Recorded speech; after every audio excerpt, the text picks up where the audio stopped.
Now we need to work on the other parts of the image, the remaining parts of the image. For example, we have here some leaves and branches. We have our basket and the table. And I think the colors for these items are going to be mostly brown and green. So not very colorful, not colorful like our fruits and vegetables. Let's start with the table. And the table is made of wood, like trees, for example, are also made of wood. And we are going to choose a different color brown. So we have loaves here that are brown. We need a different brown because we want the loaves to stand out. We want the loaves to be noticeable.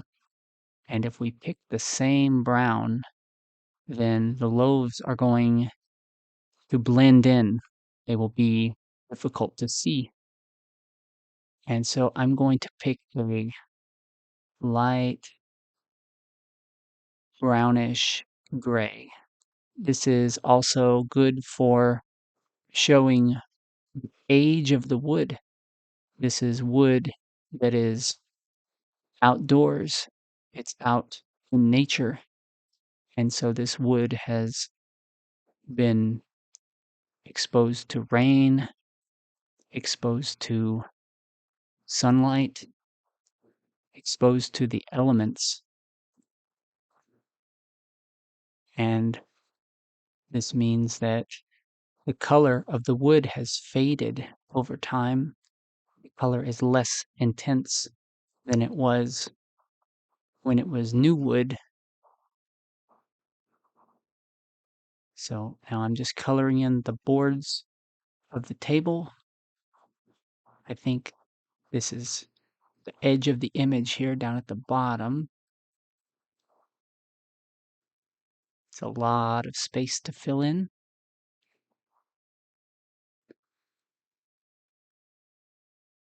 Okay, there we go.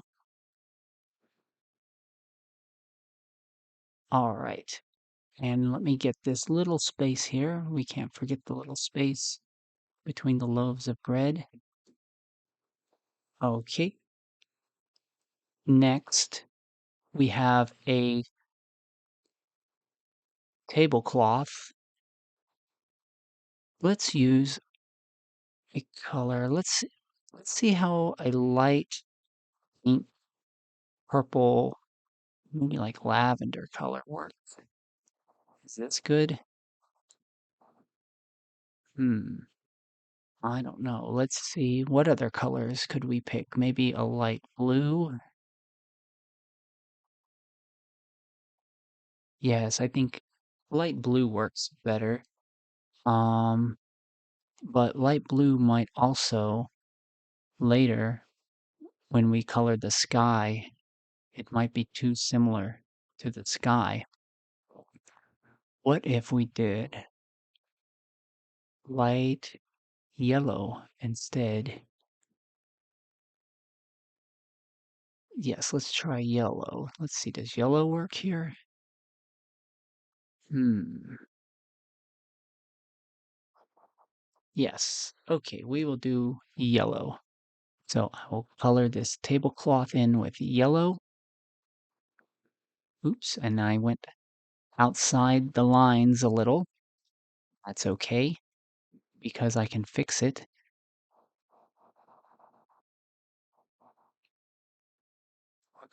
We have to color around what we've already colored.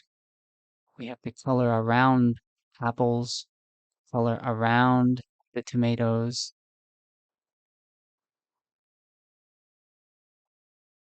Okay, coloring. Now I'm coloring the corner of the tablecloth, and I'm coloring the edge of the tablecloth. Okay, and now our tablecloth is colored. I think that yellow looks okay. Let's go and color the basket now. Maybe for the basket, we can pick a brown that is a little nicer looking, a nice brown. So maybe a reddish brown. And so I'm starting with the handle. I'm coloring the handle of the basket. And now we are coloring the bottom part of the basket. This is the part of the basket that holds everything. So the handle is the part of the basket that you hold with your hand. You hold it with your hand to carry the basket, and the basket itself holds items such as fruit. This basket holds fruit. It contains fruit. And so we are very carefully coloring here because I don't want to mess up what I did before.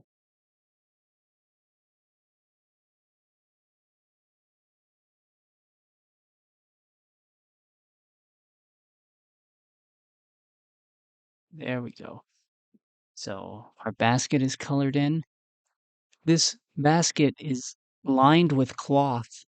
It has a cloth lining. This cloth that's on the inside of the basket and goes a little bit over, but let's make it a little turquoise. This color, it's like between light blue and green. It's called teal or turquoise. And so we're going to make this cloth turquoise.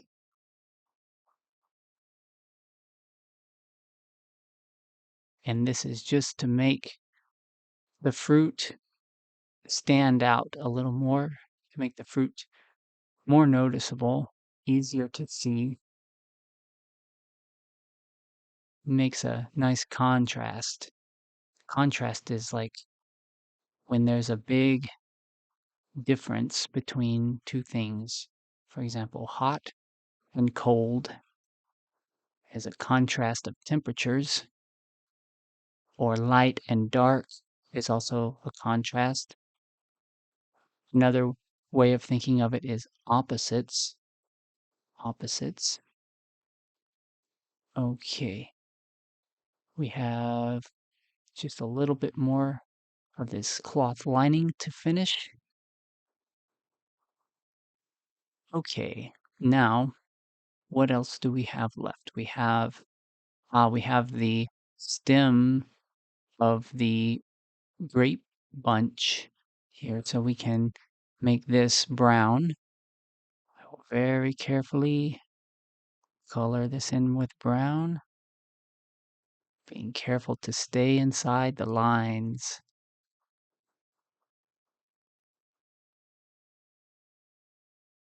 All right, and this one over here as well. Both of these bunches of grapes have stems. All right. What else do we have? We have some branches up here. At the top, we have some branches with leaves on them. So I will go ahead and begin coloring these leaves. I think these leaves can be just a regular green. Nothing special about this green, just a regular green.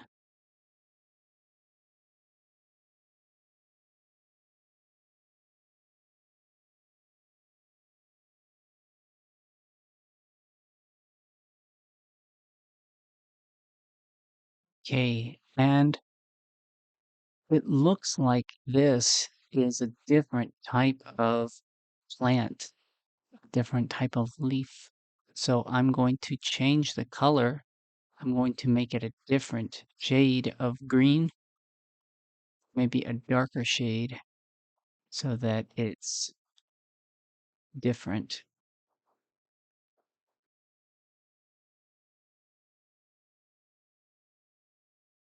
We need to do these branches here.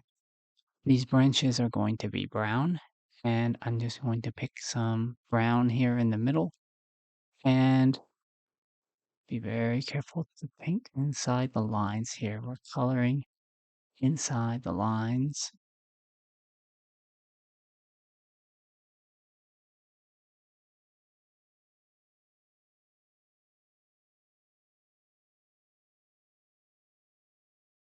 Okay, we almost forgot these leaves down here, the leaves from the olive tree.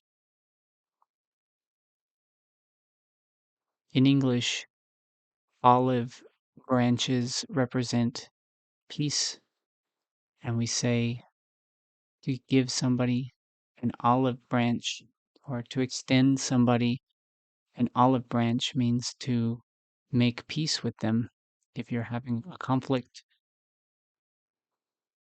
Okay, we need to do something with the bottom of this bottle. Since this is made of glass and it is transparent, it is see-through. You can see the color of the table through it. And we need to color in the sky. The sky is usually blue. Of course, this depends on what time of day it is. If it's early in the morning or in the evening, the sky could be pink or red or orange. And at night, the sky is dark, dark blue or black. But we are painting this in the daytime, so we're going to make the sky blue. And this color of blue is called sky blue. And so I will paint or color in the sky and we will be done.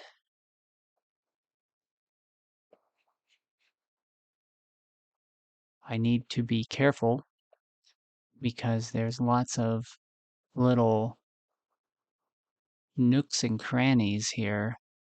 Nooks and crannies are little tiny spaces, little spaces where you need to be careful. Do not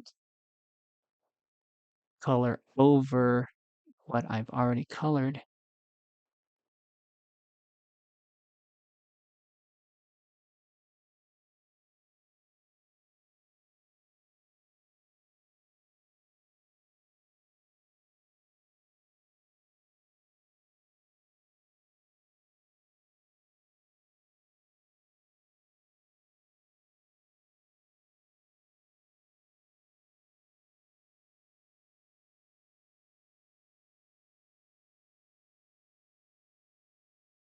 Okay, and it looks like we are finished with our coloring. We have here our fruit basket. We have the table, and in the background we have some trees and branches with the sky. And so I hope you enjoyed watching me color this image. Thank you for watching my video. I hope you learned some new words. I'll see you next time. Take care.